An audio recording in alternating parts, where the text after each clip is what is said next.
Alrighty, welcome, Axis and Allies Anniversary Edition, brought to you by Renegade Games. They just re-released this version not too long ago, and it's been a version that I've wanted to pick up for many years, but was not paying the exorbitant price tag that's on the old Avalon Hill games. But open it up, see we got a big box. Take a closer look at that. Very similar to 1941 edition, which I do actually have in the background there. But as you can see, Axis and Allies Anniversary Edition, Spring 1941, celebrating the 40th anniversary. And we also have 6 playable countries in this edition, going with USA, England, Soviet Union, Germany. We have the Italians and the Japanese. So right away you already noticed the difference with the Italians being in this game. There are not too many editions that they are featured in.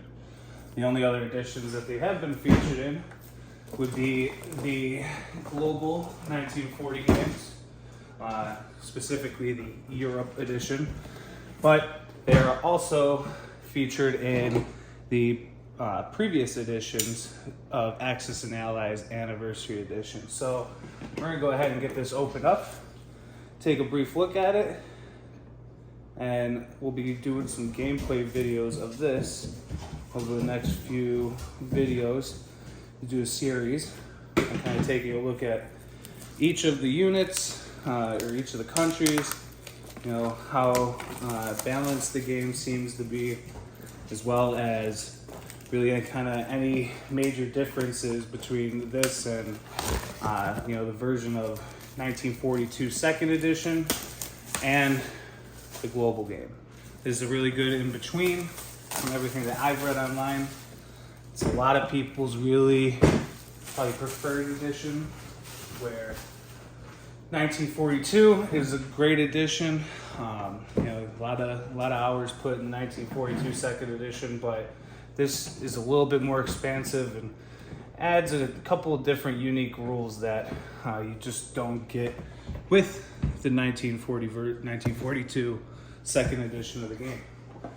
Put this in the background. Alrighty, so taking a look, we can see here some additional cardboard pieces. This is Levi, Buddy's dog. So let's see what we got here.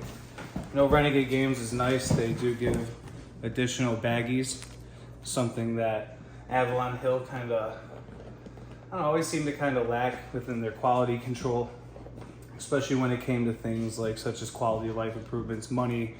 You know, the IPC battle board trackers have been kind of hit and miss over the years. So taking a look at what comes here in the anniversary game, we can see that these are some really nice quality punch outs. So we got the Germans, Italians, the Japanese, we got the Soviets, we got the United States, and then we got England over here. We got the big national production chart, and as you can see, one of the big differences already is we have the breakthrough charts for additional technologies. So that's a huge aspect of the global game that I love, which adds just a little bit more variety to each, you know, version of every time you play an Anniversary Edition game.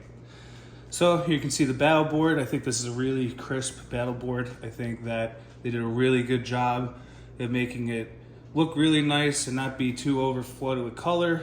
And then they did only just put the casualty zone on the defender side.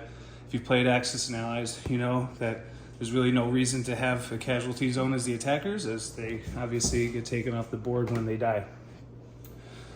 So next we have another couple punch outs, and these would be the setup charts. So as you can see, a lot of units. Looks like a lot of different setups. We do have the 1941 and the 1942 setup, which is a big selling point for me in this game. I think that's awesome that you can play, you know, kind of more towards the start of the war when the Axis weren't as strong, but you can also dabble into when the Axis was at the height of its power in 1942. And you can see right here with Germany, you know, they go from 31 IPCs to 37. Japan's got a huge difference, 17 to 31. And even taking a look at the Russians, you can see how they have the reverse effect, going from 30 to 24. So I think that's a really unique addition. Obviously, you can always set up house rules and stuff like that to, you know, change up your other editions of the game, but I think it's really cool the effort that they put into this edition alone. And as you can see here, taking a look, this is a really cool little art piece that they have here for the unit boxes, and I think anyone who has this version of the game or has looked into videos before, you know, you should know what to expect with these unit boxes. And they're really cool because of the fact that they give you 3 compartments. So when you separate your units, you know, you can have a section for infantry, land vehicles, and then, you know, Navy and airplanes, or however you want to break it down. And especially if you're someone like myself who has a lot of other editions of the game, you know, I'm really interested in kind of filling these boxes out, as this really is going to be my quote unquote master version of the game. I really want to eventually maybe get some painted pieces and potentially get more of a permanent game table set up for it. But as you can see, here's Japan, here's Italy, here's Germany, the Soviets, United Kingdom, and the United States. And obviously you saw the little art picture that it puts together, which is pretty neat. And we also have 2 boxes for community chips. And as I had mentioned before, now we have paper money, which if you played back in the early 2000s, or even, you know, the original version of the game, they all came with paper money. And I actually heard of a story of Larry Harris getting kicked out of a meeting for kind of getting upset with Avalon Hill prior to them switching to Renegade Games because of the fact that they had taken out things such as the paper money, you know, to really save. I mean, how much does this cost to produce? 25 cents, 30 cents. So it's cool to see that they're kind of going back to their roots with regards to just making the game, giving those quality life improvements and really, you know, making it more player friendly. As you can see here, we got the anti-aircraft turrets and the factories. Now, one thing to keep in note, even though this is a re-release of the game, it stayed pretty true to the initial release. So as you can see, they have the generic AA guns, whereas, you know, now, even with 1942 second edition, they have the AA guns that are specific to each nation. So that's something to kind of keep in mind. And as you can see here, we do have the Chinese units in the back. That's one other thing I didn't mention, were the additional units that do come in this game, including China as well as a playable faction. But they do have some unique rules and kind of restrictions that don't really allow them to be their own power, but they can still be a bit of a thorn in the side of the Japanese, and really kind of help out Russia there in Europe and Asia. So also here we go with the chips and the dice. As you can see, still staying true to the original versions of the game of Axis and Allies Anniversary Edition. There are no green chips in here that represent the 3. So I think that's something that I would have personally included. I think especially with the amount of units in this game, and the amount of bonuses that you can get, that having those 3 chips would be nice. So I think that's something I might even take from my 1942 edition to really kind of just add more quality of life improvements to my own game. But, you know, you do what you want. It's your money, you spend it how you like.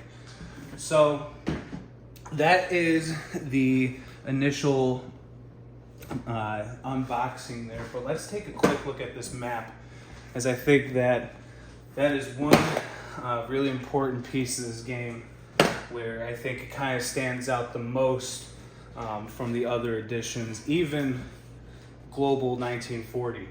So taking a look at this map, you can already see that one of the big things about this map is that it comes in 3 separate pieces. Now, the reason this is nice is that if you've ever played a board game, you know that when the board is folded, it can cause issues with creasing, and it can eventually wear the board down over time to where it's maybe not as smooth as it was when you initially bought it. This allows for a much longer longevity with regards to the board staying in really pristine shape. So just quickly taking a look at this board, and we'll do another video once we have it fully set up, as I just don't have the room on this current setup to really show you the full map. But let me move the camera back here just so you can get a kind of a scale how big this map is, even in comparison to the new 1942 second edition. It's not new, but the second edition 1942 and the global game. So it's still a fairly long board. I believe it's about 4 feet in length total. So it's something that can fit on something such like a beer pong table, or your normal kitchen table, where global is something that obviously requires even more space than this. But as you can see, you got a lot more spaces for China. I think Russia gets a much fairer advantage in this version of the game because of the fact that they start further out from Germany, so they can kind of hold back from those initial attacks. I know we'll see between the differences of the 1941 setup and 1942 setup how true that still remains, but God, this is just a super high quality board, and it's super gorgeous, and I really encourage anyone who gets the opportunity to potentially pick this game up. I think it's going for about 110 bucks on Amazon right now. Really kind of take a look into it. It's a very unique version of the game, and I think you'll really like it, especially as we get into more of the gameplay and the setup. But that's my initial introduction, and I look forward to following up with you guys in the next video. My name is Oken Samaj, and welcome to my channel.